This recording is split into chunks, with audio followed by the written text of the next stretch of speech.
How you guys doing? That was horrible. That was gross, actually.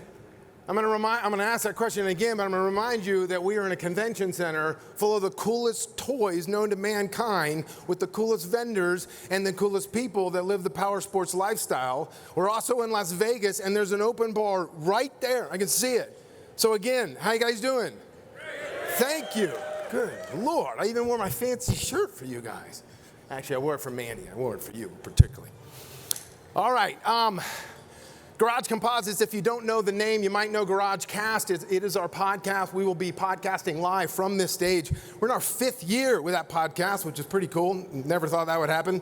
We're going to be fielding a bunch of questions from you guys. We're also going to be podcasting live from the show floor. So as we talk about disruptive thinking, we're going to get into some neat content up here on the stage. But if you guys have something cool or neat or something you think the industry's not talking about, come find us. We're opposite of CF Moto for both days. We'd love to hear from you.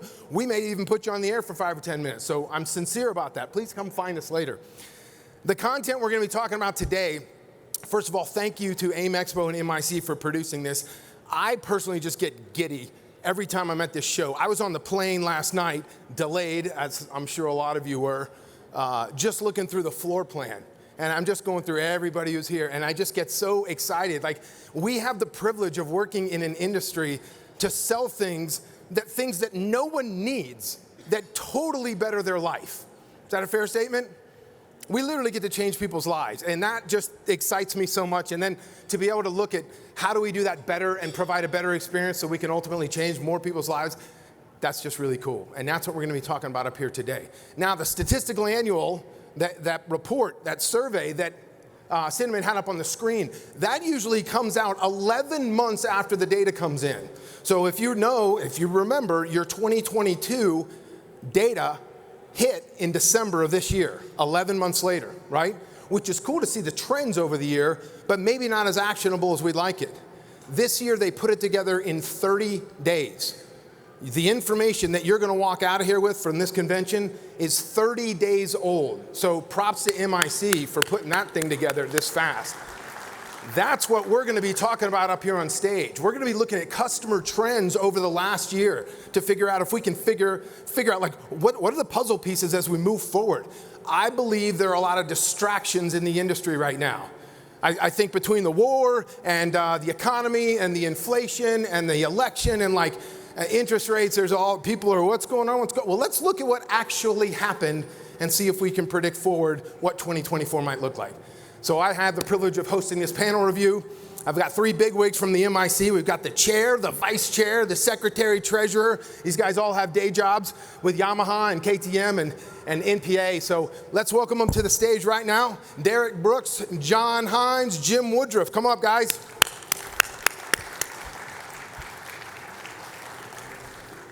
Johnny. Sam. Derek. Thank you. Yeah. Jim. Good to see you. Thanks, man. So we took a couple pages. This date is as fresh as Friday, just so you know. We were on a conference call Friday, picking this book apart and taking about 7 pages out of it. And we said, you know what, forget PowerPoint, forget slideshows and all that. Let's just take 7 pages, build a PDF around it. I'm going to do my best to show it on the iPad on the screen so you guys can see as we're talking along. And we're just going to have a chat about where the industry is going. So, guys ready to go? Ready? Ready to go. All right, let's do this.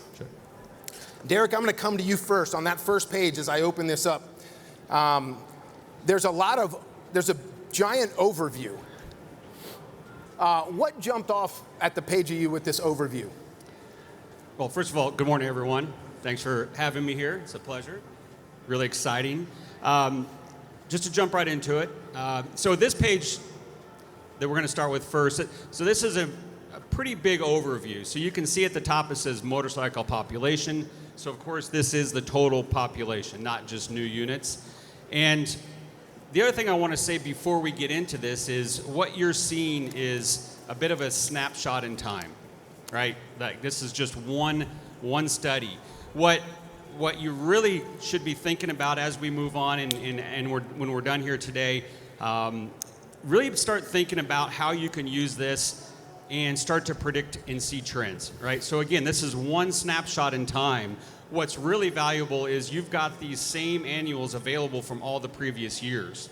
So I guess just to jump right into it on the first page here, just some obvious big numbers here: 11.6 million units in use, and 8.9 million users. So roughly 1.3 units per person. So that's interesting information. Again, go back and look at the old historical studies from the years past and see how that's changed over time. That's where you can begin to see trends. And speaking of that, we'll get into some more of the specifics here in just a moment, but a little bit to the right there, on-highway, off-highway, and dual. You can see the percent of each one of those that makes up the market. And again, we'll get to that in just a moment, but there's definitely been some movement there. Jim, anything to add to that one? Well, I second what Derek said. This is one example of the tremendous amount of data that's available to MIC members. The MIC spends a tremendous amount on research every year and makes it available to its members and many times to the industry at large so we can all be better at what we do. A couple things jumped out to me, Sam. One of the things that I think about is the future of the industry, right? What does this data do for us? How can we take something away from it? And the 3.5 motorcycles in use for every 100 people, let's call that 3.5%, okay? What if we could make it 4.5%, right? That's 1%. That doesn't seem like that big of a deal. Well, guess what? To go from 3.5 to 4.5 is a 30% increase in the size of the industry. We would all love that, wouldn't we? And the interesting thing is that that's the population, right? To get there, we'd have to sell another 330,000 motorcycles every year for 10 years to be able to get to that number. That'd be a 50% increase in overall new vehicle sales. Think about the impact on financing and used and F&I and everything else that we do. So it doesn't take a lot in our industry to make a huge difference when we're talking about the entire world at large. So I think it's a tremendous opportunity out there for us, and I'm excited about everybody here today. I'm still trying to carry the one in my head. That's why you're the treasurer, right there. All right. You know what? I'm going to bring that up a little later. John Hinz, what do you see here with this registration from 45 to 22? First, I'd just love to welcome everybody. Thank you for coming.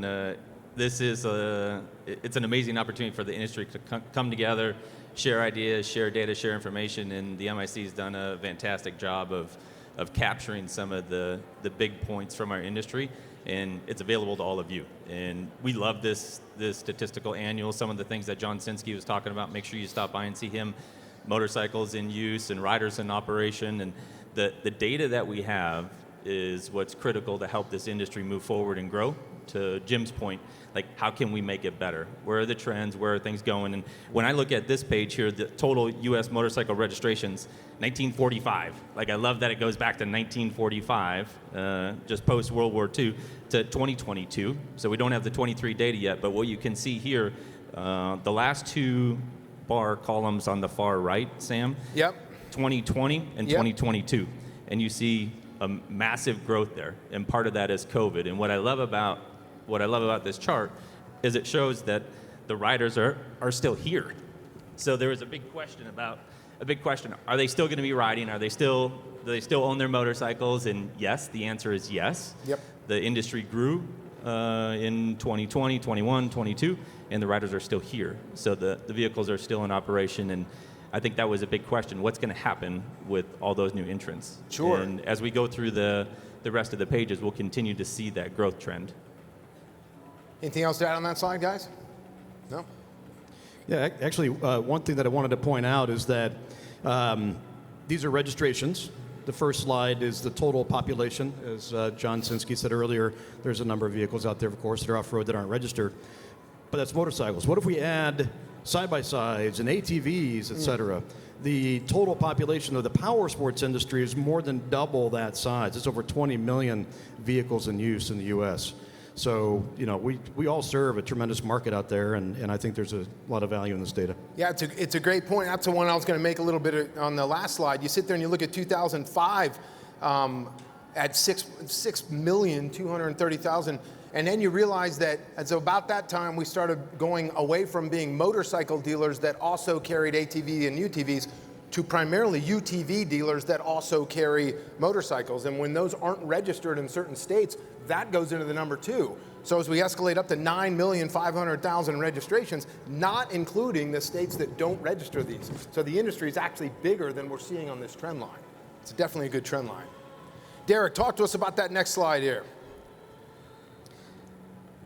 Yeah, actually, can we skip ahead one slide real quick? Sure. Because I touched on this just a moment ago, and I had this slide in mind, so I did want to spend just a moment here. So if you see at the top there, essentially this is new motorcycle sales, and it's listed by year.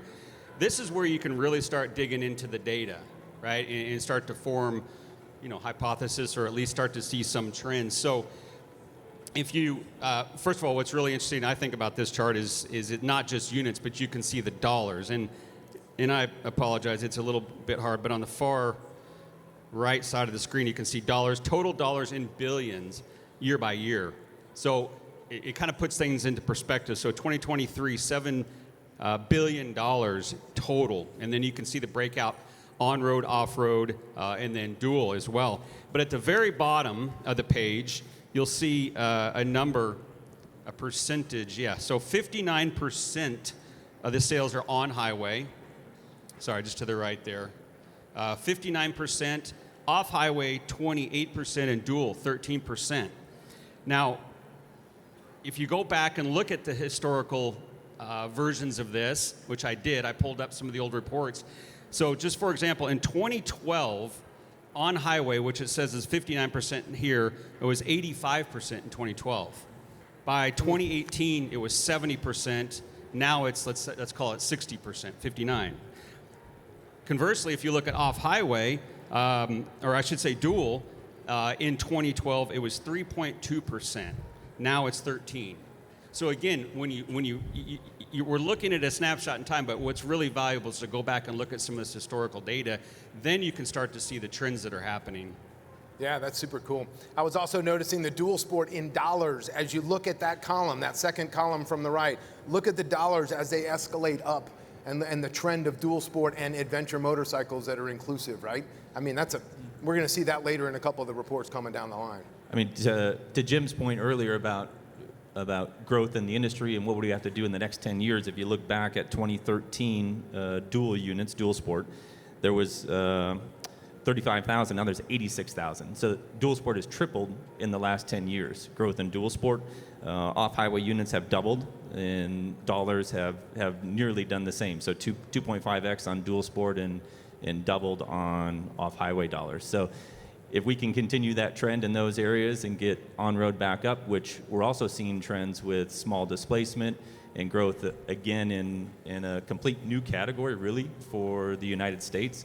The big category historically has been large displacement cruisers, and that's relatively flat or a slight decline. But what's growing right now is what the MIC calls traditional. And in traditional, it's more of a traditional style motorcycle, but you see a lot of new entrants in small displacement with high technology, relatively low price points, and amazing gateways into motorcycling for our industry. So huge opportunity for growth with the traditional segment and small displacement street. Young new riders. My daughter just turned 15. She got her motorcycle safety foundation certification, so now she can go ride with dad instead in the sidecar. That's awesome. She's right next to me. Although mom doesn't really approve of that. Let's go back one. John, hit this one. I noticed you were looking at this screen a little bit ago. You know, I think my big takeaway on this screen, as an OEM, we get a lot of this data, and we can take a look at our market share and where we're at versus the rest of industry. But I think what's most important, if you go to the kind of the down left in the screen here, zoom in there. There's a category that says other, and what I love about other is other makes up 25% of our industry.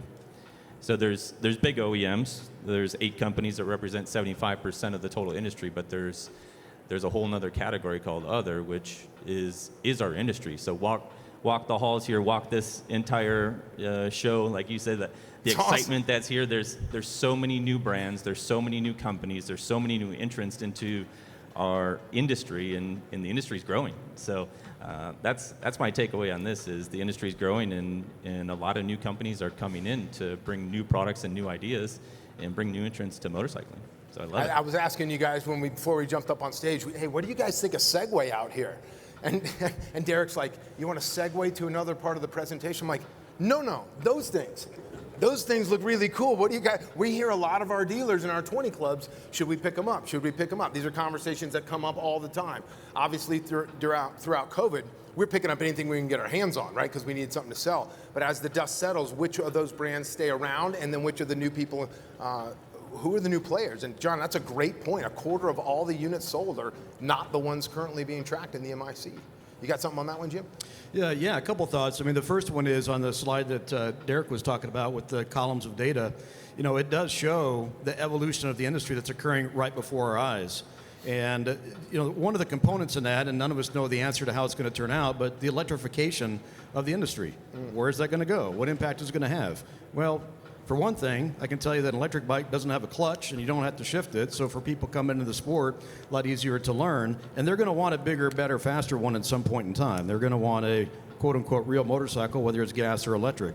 So it reminds me of actually back in the early days of motorcycles, back in the 1900s, right around the turn of the century, when people were trying to figure out how to put a gas motor into a bicycle and ride around on it. And of course, now we have the motorcycle industry. Same thing's happening with electric bikes. So I'm excited by that entry point. The off-road piece as an entry point, to John's point earlier, off-road and dual sport have doubled in size since a little before COVID. But, you know, on the slide that you just had, Sam, with the summary, the one before that, there you go. You know, another thing there that comes to mind is, what does the rest of the industry look like, right? These are new motorcycle sales. But when you add in off-road, whether it's a side-by-side or ATV, et cetera, you know, a non-motorcycle that's still a power sports vehicle, it's about double that, right? So you add another 600,000 plus vehicles a year, and then you add in the used market, how many of those are being sold every year? It's almost double again. So we're in the 2.5 to 2.7 million vehicle range a year in the United States for power sports vehicles being sold. That's about 4 times bigger than what you see here. That is the impact that we all have. We're all involved in that. And one of the things that's interesting to me, to the dealers in the room, is that less than a third of those vehicles go through a dealer's doors. What a tremendous opportunity for the industry and for dealers to provide a better consumer experience and to get more people riding more often. That's a generous number, too, that less than a third, implying that 33% go through the dealer network that's out there. We found that number to be closer to 80% not going through the dealer network, their driveway to driveway, and the opportunity that pre-owned allows. Not to mention the fact that if you don't have the segment of new that you want to chase down, can you replace it with some pre-owns that are in that segment or that model or that niche that you happen to have in your neighborhood? Yeah, good point, Sam. And as you know, many people that are involved in it every day will tell us is that many times used is the gateway to new. Yeah. I don't know the latest data, but a number that sticks in my head is for one of the major brands, 70% of the people that buy a new one of those brands owned a pre-owned one before. It's the gateway. You see how he snuck in the pre-owned from the NPA over here? See how he got that in there? And there's a spreadsheet available later, I'm Sam, sure for the there is a carrying the one spreadsheet. challenge you got. I'm sure. For the record, if you guys can't see the stuff on the screen, again, this book is available to you now in the back, right? So make sure you grab one of these on the way out the door. You did bring up the fact that, you know, motorcycles, we started by taking a little engine and putting into a, you know, a Harley Davidson or the Ducati with the Cucciola engine in there, right? And like, the history of how we came to be the motorcycle industry, and you are seeing that with the electrification in the industry.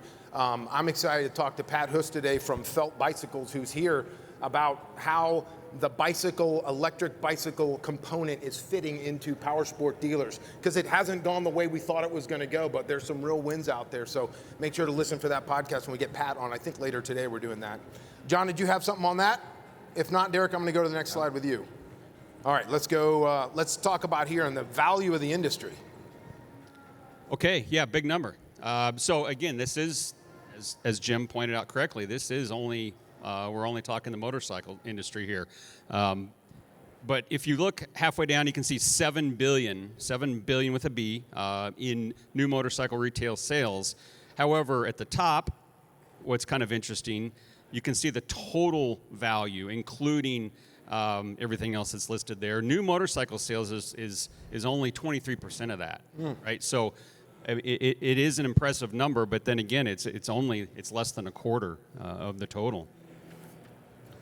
So just picking up on that point to Jim in used bikes, parts, service, accessories, apparel, like walking through the floor yesterday when we got here, like all of those areas are represented here in a major part of our industry. So for me, it's a pretty stunning number to, number one, 31.1 billion out of the total industry, but then 23%, only 23% is coming from new motorcycle sales, which is the largest revenue generator inside a dealership. So then think through all of the other products that are making up the rest of that 31 billion, and it's an impressive industry. The amount of companies, the infrastructure that's required, the customers that are coming through, the service, the customer service, like everything that you talk about in Garage Composite 20 groups with the industry's dealers on the value that they provide and the enjoyment that they bring to customers' lives through all of these products. Well, I'll tell you, as we're talking about this, it's just hit me. You're sitting here talking about the rest of the industry and the value that brings into it. For years, we've said that the gateway drug to a Harley-Davidson is a Harley-Davidson T-shirt. People buy the T-shirt, and then they get excited by the brand, then they ultimately find their way into a Harley-Davidson out there.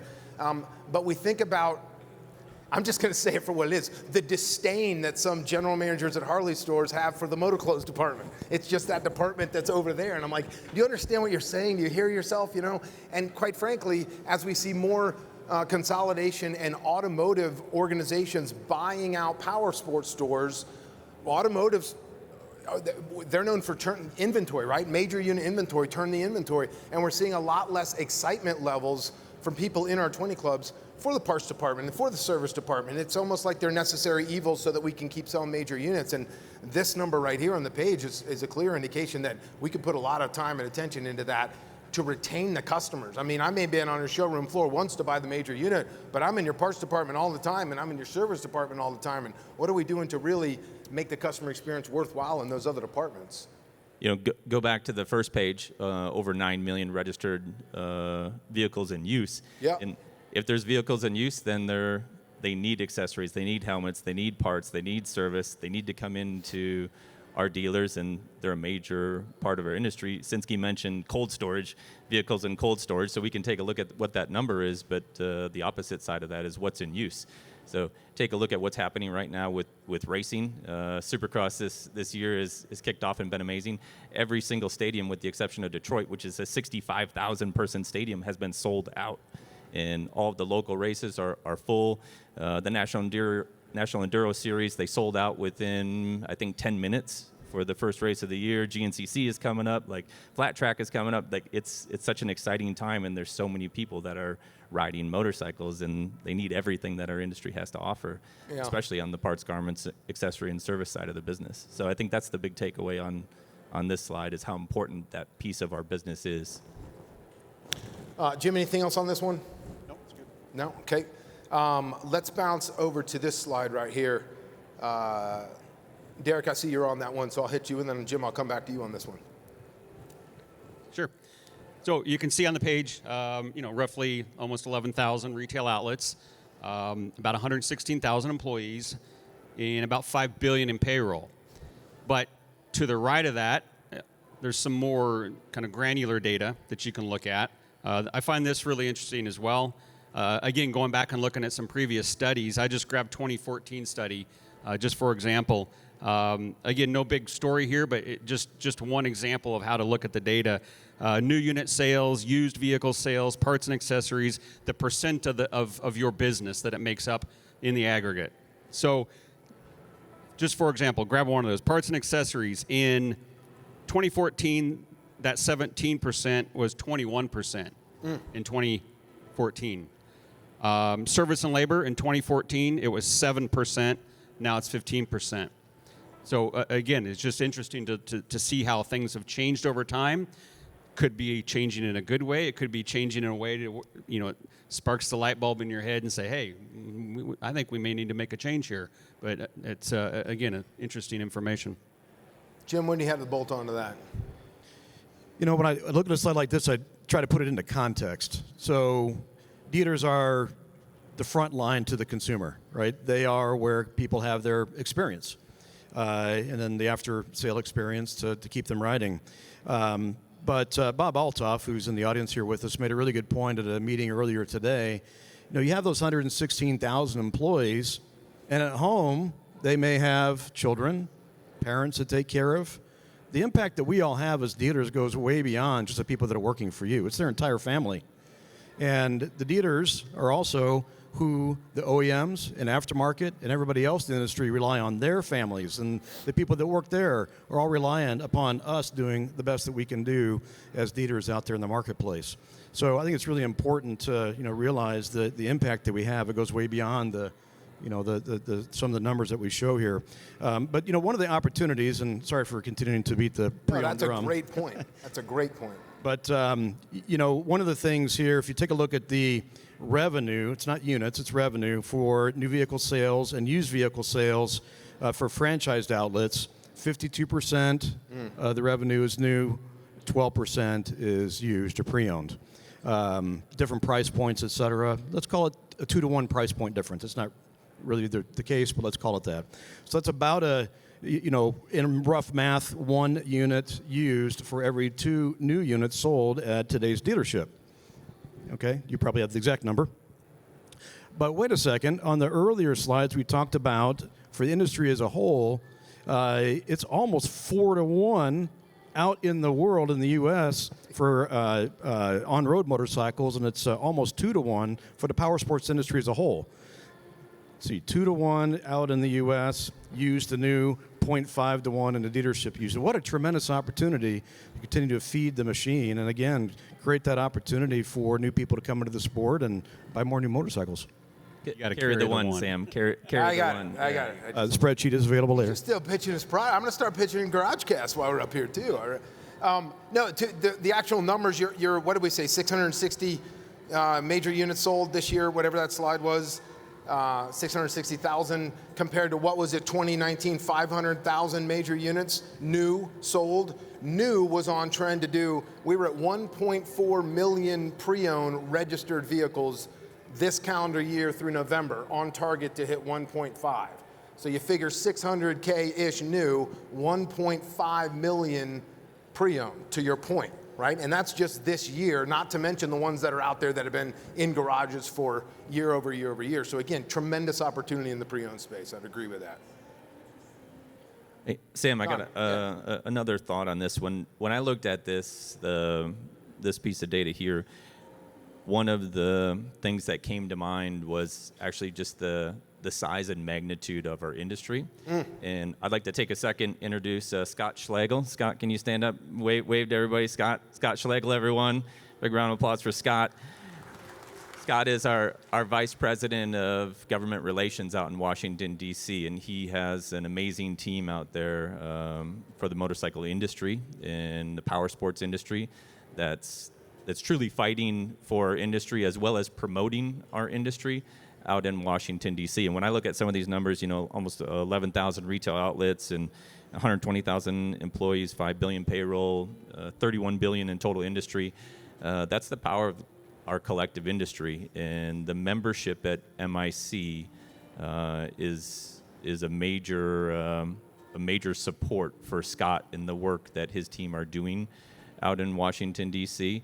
And when we talk about some of these numbers out there with government regulators and what we need for our industry to thrive and grow, the membership is critical. And the local Main Street dealerships and that local membership across the country makes a difference when we talk to those government officials about what we need for our industry to continue to grow. So these are big numbers, and the collective membership of the Motorcycle Industry Council makes a difference out there in Washington, D.C. So thank you, Scott. A big round of applause for what you and your team do for helping our industry grow and protecting. Well, Jim, you brought up Bob Altoff. I see him back there. Hi, Bob, sitting next to Bob. Sorry, he has a bad seat you chose, for the record. The National Powersport Dealer Association, you got to know, in our last round of 20 clubs, we are hammering all of our dealers. Why aren't you involved? Like, shameless plug for that. Well, I think it's $395 for a member, for a dealer to be a member. What? I bet you spent $395 last night on something you don't even remember. It's $395 for somebody to be watching your back in Washington, D.C. So between the MIC and NPDA, why aren't we throwing money at these two organizations that protect all of our livelihoods for this amazing industry? So just in addition to kind of what's being done by the MIC, and thank you for that sincerely, Bob, just your whole organization, NPDA, let's please get behind that. We are members. We were one of the first people to sign up. I just can't imagine not being a member or not with such a small fee to have somebody watching out for your back. Please go see these guys. They're up in the front. I got hot when I saw this slide. You guys got to know, I don't like this slide. This one bothers me. Because I sit here and I'm like, okay, franchised outlets. So 52% of new vehicle sales are coming from franchise outlets. And I'm just sitting here going, there are 10,690 retail outlets that sell some kind of motorcycle-related gear and all kinds of stuff like that, and half of them carry, fly a Yamaha or a KTM or Suzuki or whatever, pick the flag, right? Half of them. And then you sit there and you're like, why do the others exist? And I know some of you don't want to hear that, like, stop talking, Sam. I'm just kind of curious. If we did a great job in our retail brick and mortar franchise stores, there's no reason to go find aftermarket stores that are out there. And I'm all for the aftermarket store, but I just want you to think of the headroom for both sides, right? If there's this many locations out there, 10,690 retail locations, and half of them are actual franchise, there's opportunity for everybody in the space. But I think the part that really gets me is this parts counter invoice, $120. Like, if I came in for a GoPro and you didn't send me home with a chest strap and a memory card and an extra battery and an extra charger, like, how is it possible that the average ticket is $120? And I just ran the math coming off of our national averages. Just so you guys know, that number's $143 in the Harley space and $155 for our average dealer in the metric space. Which, okay, better than $120, but really? $120, $150? We really can't come up with. I was just in the coffee shop this morning and I got a coffee and the lady said, which muffin would you like? Which muffin would you like? Okay, not would you like to add a muffin to your order? And I'm like, I must look like a muffin dude to her, which is all right. And then the lady behind me went up there and then she said, ma'am, could I interest you in a bottle of water to go with your juice? And I thought, why does she get water and I get a muffin? And then I asked the general manager, why are they asking me if I want something additional? And she says, we train on it every single morning here. We just pair like-minded items. If you're buying a juice, you probably want a water to go with that. If you're buying a coffee, you might want to sit down with a Danish or a muffin. I'm like, why can't we get that through to the parts department? I don't understand how that can be so difficult to get through the parts department. Because if I buy a new toy and I go in the parts department, do you know what I want? All of it. All of it. I want all of it. And invariably, I think that people go to the internet because of your store, not instead of your store. I believe that you just rang me up on the thing I asked for, and then I went out the door giving you $120, and I just see massive headroom inside of this slide right here. Tremendous opportunity. And I just like to say that Sam walked out with that coffee and a muffin, and it was $120. That was good too. We're in Vegas. That's good. Miranda, that was her name, in case you're wondering. Anything else on this slide, guys? No? Okay, let's drop down to this one. Jim, I see that you're on that one right now. What do you have on this slide? Rider profile. Yeah, there's you could probably spend a day talking just about this, but I think that the first thing is that this is just one of the examples of all the information that's available to you as an MIC member. This is in the statistical annual, obviously. This is what we're looking at, but this comes from other research that the organization does and shares with its members. We've got demographic data. Who are the buyers and what are the profiles of them by product segment? The ages, how many years they've ridden, how many are first-time buyers. The next slide that we'll be talking about has some information about off-road, which isn't on this particular one. But my recollection is that the off-road study that we did during COVID said that I believe it was roughly half, if not a little bit more, of purchasers of new off-road vehicles were first-time buyers. That's amazing. So, if you're planning your business and you're trying to think about or figure out, hey, not only what do I need to make, how many of them, but who's going to buy it? Do I need to have financing lined up, et cetera? It's all here. It's all available to you. Love it. Yeah, Derek, I know John had something on the adventure, but you go first. Go for it. Yeah, as Jim said, this is one snapshot, in which we mentioned that before. But the first 23 years of my career, I was in product development, product planning. So I lived and breathed data almost every day. And I look at data like this, and more often than not, I end up with more questions than I have answers when I see a data report, right? Because the report that you get is whatever the person that put the report together, what they wanted to give you, what they thought was important, right? So I always look at data and think, yeah, but what else, right? So I see statistical stuff on the news, and you wonder on the backside, okay, but what aren't we hearing about? I think once, as just mentioned, this is where you can really start to tell the story. And I look at data almost like a book with the words all jumbled up, right? And it's up to me as a senior manager or an owner or president, vice president of your business, anyone that's making strategical direction or decisions.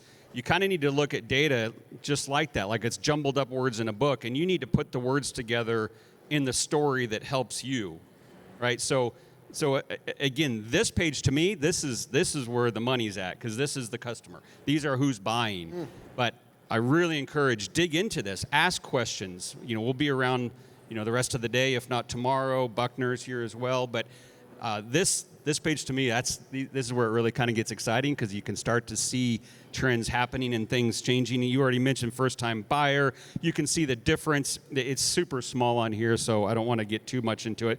But just segment by segment, the mean and median age, which, okay, yes, adventure tour rider is older than an off-road rider, but you can start to see similarities between the different segments. So that, I don't know, to me, maybe I'm geeking out on this a little too much, so I'll shut up.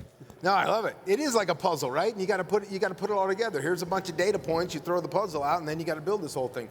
John, talk to us about the adventure bike rider, because you had some interesting points on that. As I was looking through this, there's a couple of things that stand out. And actually, I was chatting with Jimmy Lewis right before this. Jimmy's here, and Jimmy's comment to me was, I came to see what's going on in the industry, and am I doing the right thing? And I think that's probably a fair statement for a lot of us. Are we doing the right thing? Are we focused on the right thing? Are we focused on the segments that are growing? If there's a segment that isn't growing, to Derek's point, why? What do we have to do about it? And as we go through this report, you kind of go from a big macro level, total industry, down to each of the different segments, and now we're into the riders, and you can really start to understand segments that are growing, and then understand why they're growing, or if there is a segment that isn't, what's happening there. What do I have to do as a manufacturer? What do I have to do as an aftermarket supplier, as a dealer, as a media outlet? What's interesting to people? What products are people buying? So all of this information is in here, and a couple of things that stood out to me. Sport across, or you're on adventure there, but scroll over to sport. This top line, that 40%, just to the left of that, that's percentage of first-time buyers. So that's a major standout point. 40% of sport buyers are first-time buyers. So who's coming into the industry? We see it right now with a lot of small displacement sport. I talked about small displacement street in general with traditional bikes, but we're seeing a resurgence in sport bikes again. Going down, if you go down just on sport there, you can see mean age. So average age is 36 years old. So it's a young buyer, but number of years riding is still 11 years. So still there's some people with experience that are buying sport bikes, probably larger displacement. Going over to, I mentioned earlier, the traditional segment across the top there. Again, 37% of these traditional buyers are first-time buyers. So some of the bikes that are included in this segment, the Groms, the Monkeys, Z125s, 390 Dukes, 401s, MT-03s, like this segment has exploded with product that's incredibly affordable, high technology, amazing to ride, low maintenance. So amazing gateway into our industry. And when I look at customer base, if we go to adventure and scroll down, it's hard to see. You'll have to go back and grab the annual and take a look at it. But if you scroll down, there's a number 8.0 on adventure. And that number right there that Sam just highlighted, that's altogether number of motorcycles owned. So adventure customers own 8 motorcycles. How many motorcycles do you own, Sam? You have an adventure bike? I do, yes. How many do you have? Currently in the garage, 6 Yeah. at any one time, but I rotate. Okay, 6 in it. So you're below average right now. So, We'll yeah, fix that while I'm below average. That's already going to got be my hard eye to on hear, several, but so. you're below average. But that's an incredible number. So just some of the takeaways on where we can focus as an industry, where customers are. A little bit further down on adventure, 2 spots down, there's a number 65% on adventure. You can highlight that one. So it's 8.0, then 2 down is 65%. Yeah. That is the percentage of household income over $100,000. So adventure customers, they're a little bit older customer. They own a lot of motorcycles. They've got great household income. And 41% of these customers are buying motorcycles with cash. So again, just taking a real deep dive into one segment, you can learn a lot about the rider, the profile of the rider, and then take a look at what you offer at your dealership or what you offer in your business, and are you connecting to these customers in a meaningful way. At the very bottom, other items purchased at the time of vehicle purchase, average dollar spent, adventure is one of the highest at $1,241. So when an adventure customer comes in and buys, they know what they want, they've owned a lot of motorcycles, they've got a lot of years of experience, and they've got great household income, and they want to put accessories on their motorcycle. So this is the type of data that comes from this and how we take a look at it.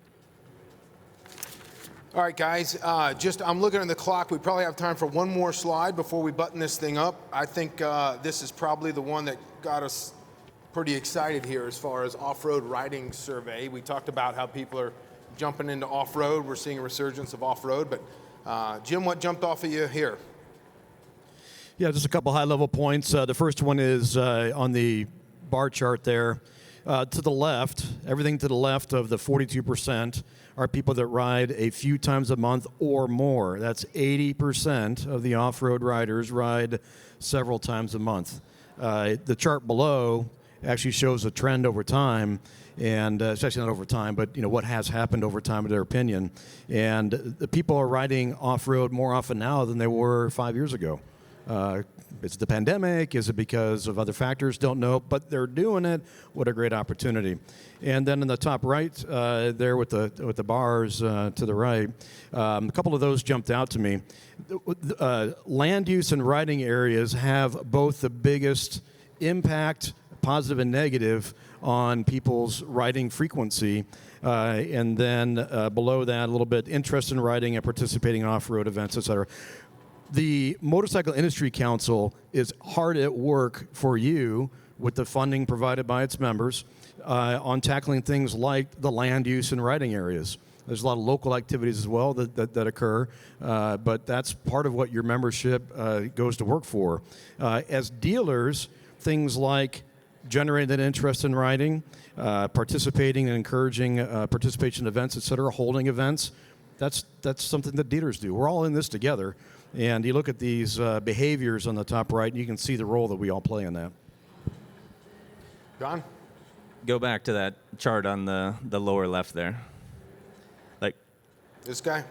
Yeah, actually 2 points. So the 80% of off-road riders that are riding a few times a month or more, love that statistic. I get excited about that statistic. But this one here, I think, it's a great one to end this session on.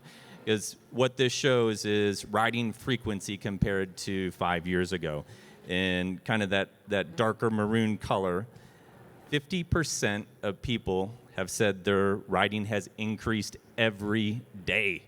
Every day, 50% of people are riding more. This is incredible to end on this kind of slide. Go down the list. 31% say 3 to 4 times a week they're riding more.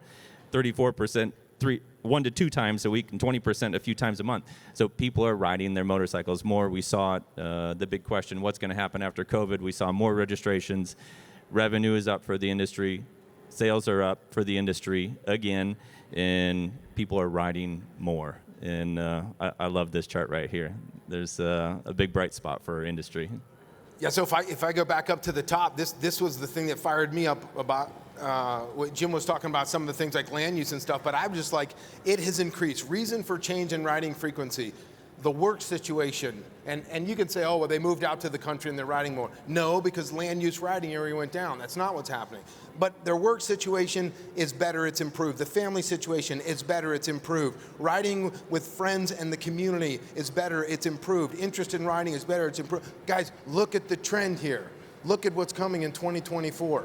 I mentioned before, there are a lot of distractions on what's going on in the industry right now, right? Between the war and the inflation and the election and like blah, blah, blah, blah, blah, blah.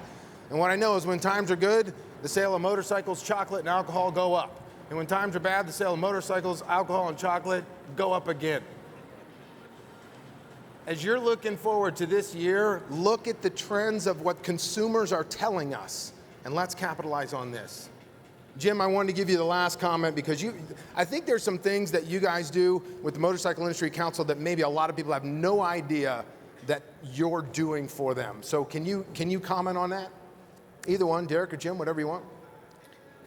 Go ahead.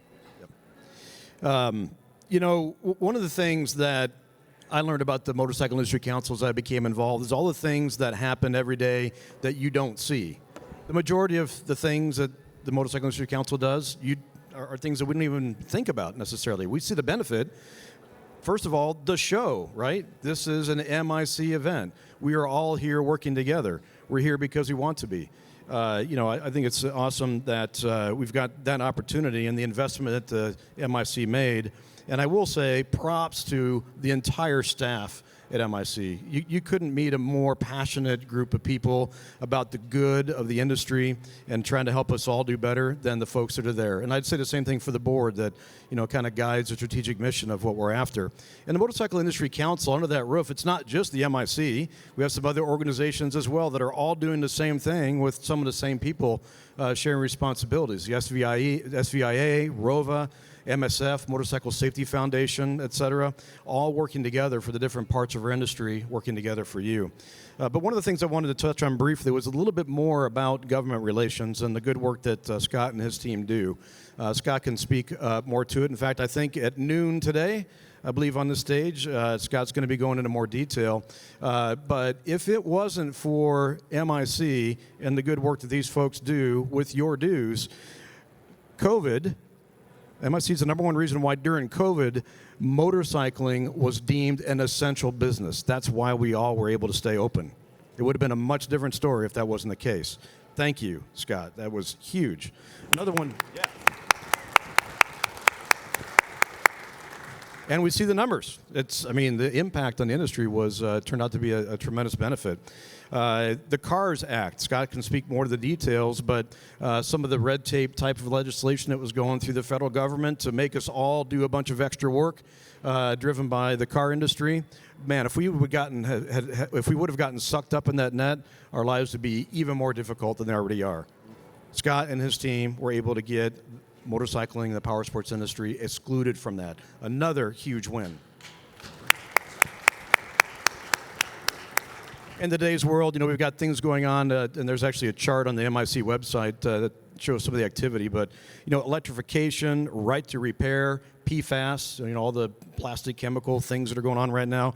There's a bunch of stuff on the radar screen that affect your business, whether you're a dealer or an aftermarket company, an OEM, that you need to support. And to Sam's point earlier, when you're thinking about, hey, where should I put my money, no matter what kind of business you are in the power sports industry, give it to MPDA. Give it to the Motorcycle Industry Council. Do your part, not only financially, but, get engaged. This is all of us working together for the betterment of what we're trying to do. And at the end of the day, the consumers that come through your door will thank you for giving them the opportunity and the products they need to ride. That's awesome. Well said. Nice stuff. Okay, gang, it's quarter till. We're going to be hanging out here. The next session starts at the top of the hour right now, so we got to call it quits. I wanted to thank you guys for coming here. Thank you to the MIC and AIM for hosting this thing. For Jim, for Derek, for John Hinz. Appreciate you guys being on the panel review, and enjoy your session over the next 2 days. Take care. Thank you.